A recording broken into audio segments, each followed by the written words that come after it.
Diga aí, você já cancelou alguém? Mas será que você não está cancelando o próprio Deus sem perceber? Em 3 minutos, eu vou te mostrar o que a Bíblia realmente diz sobre cancelamento. Não é sobre o que você acha que é o cancelamento, mas o que tem feito com que você cancele coisas, inclusive Deus, na sua vida. Vem comigo, você está no colo do Pai.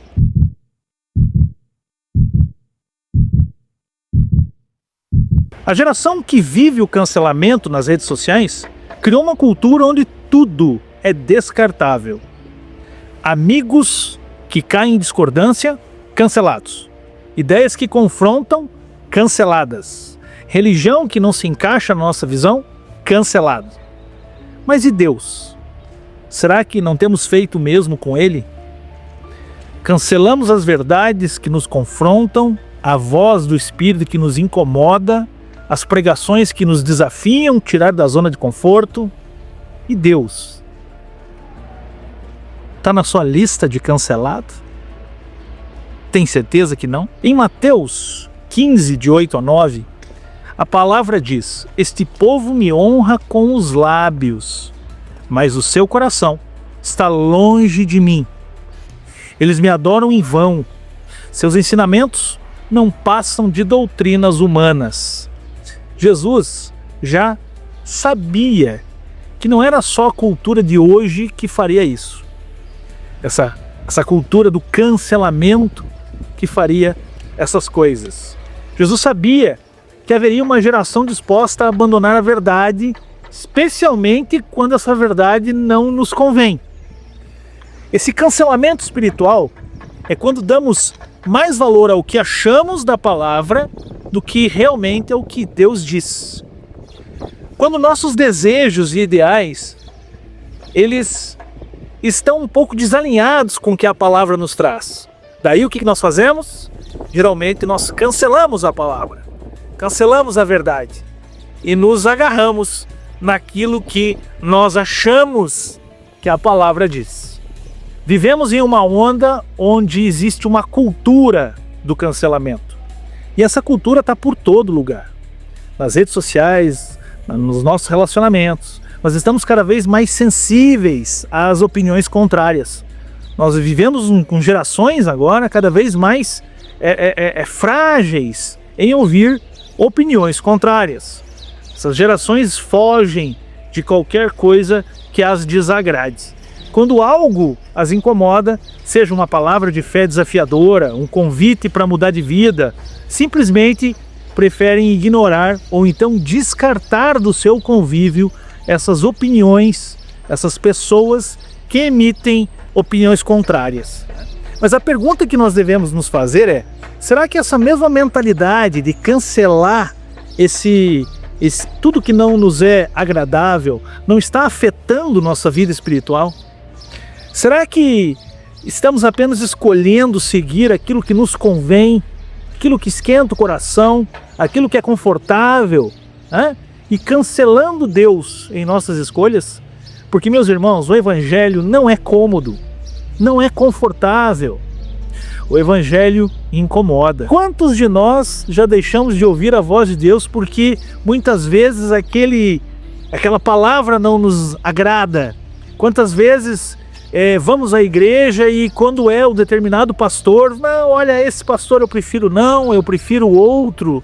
Quantas vezes tratamos nossa fé como um menu de um cardápio espiritual, para a gente olhar aquilo e olha, hoje eu vou porque o tema é esse, ou hoje eu vou ouvir esse sermão porque o pastor é esse.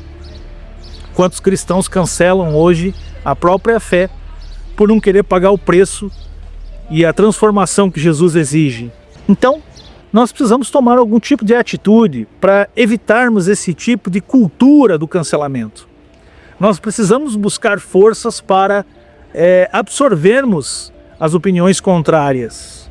Nós vivemos numa realidade em que as pessoas se degladiam pelas redes sociais. E isso me afeta você e afeta todo mundo que, de uma forma ou de outra, se encontra com opiniões contrárias. Em primeiro lugar, o que nós precisamos fazer para evitar essa cultura de cancelamento é admitir que essa cultura chegou.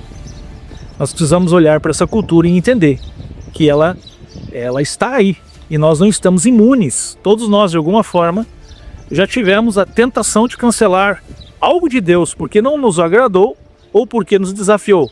Ou então, cancelar alguém porque emitiu uma opinião, ou uma igreja, um pastor, uma comunidade, porque algumas das doutrinas, ou então das crenças, ou então das palavras pregadas ali, não nos agradaram. O primeiro passo para a mudança é reconhecer que estamos no caminho do cancelamento, vivendo numa sociedade que geralmente cancela as pessoas. Segunda coisa que precisamos entender é que o nosso coração precisa estar arrependido. Quando a cultura do cancelamento começa a invadir nossa mente, as nossas atitudes, nós precisamos de um arrependimento. E esse arrependimento tem que ser genuíno. Você de fato se arrepende de ter sido intransigente e cancelado pessoas da sua vida?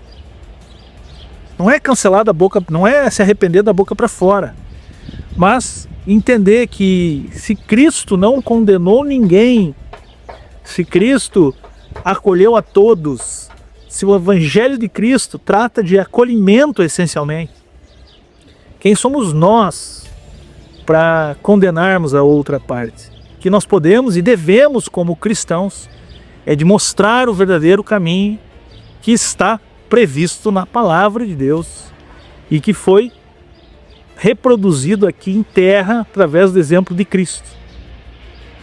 Nós então, para termos esse coração arrependido, né, além de nos arrependermos, nós precisamos pedir a Deus que nos ensine a honrá-lo de coração e não apenas com palavras. É mais ou menos aquela postura de que mais do que entender a realidade do outro, mais do que aceitar a realidade do outro, se eu puder mudá-la, eu vou fazer tudo o que eu puder para levar o outro ao verdadeiro caminho, ao caminho da verdade e ao único caminho, né? Nós sabemos que o Senhor Jesus é o caminho, a verdade e a vida.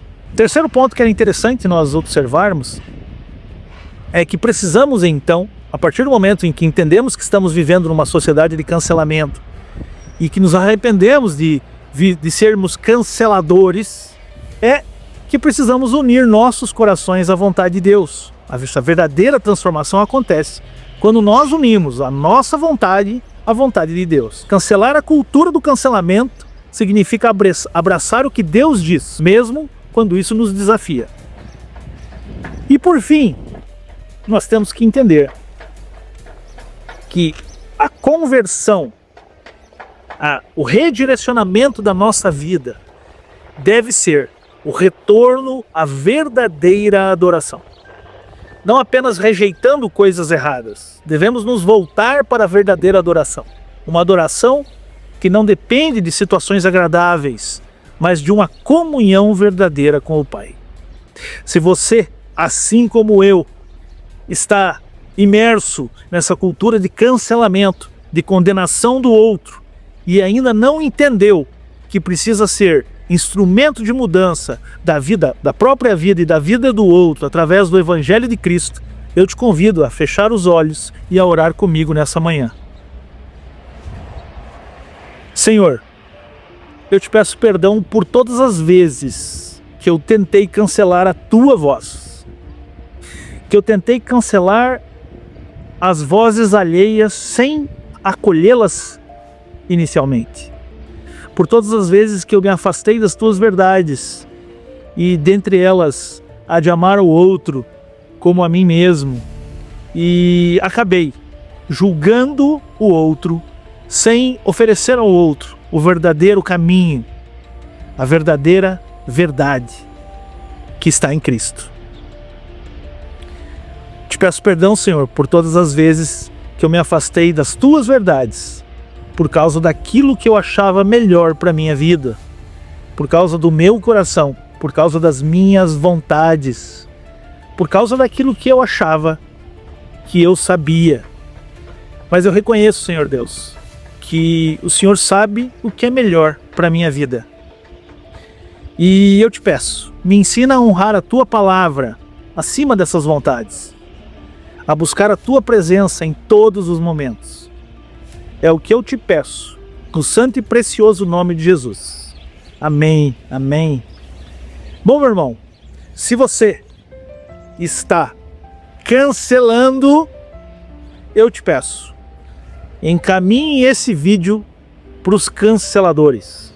Encaminhe esse vídeo para o seu inimigo. Encaminhe esse vídeo para aquela pessoa que defende ferrenhamente o partido que você condena. Realmente é um desafio.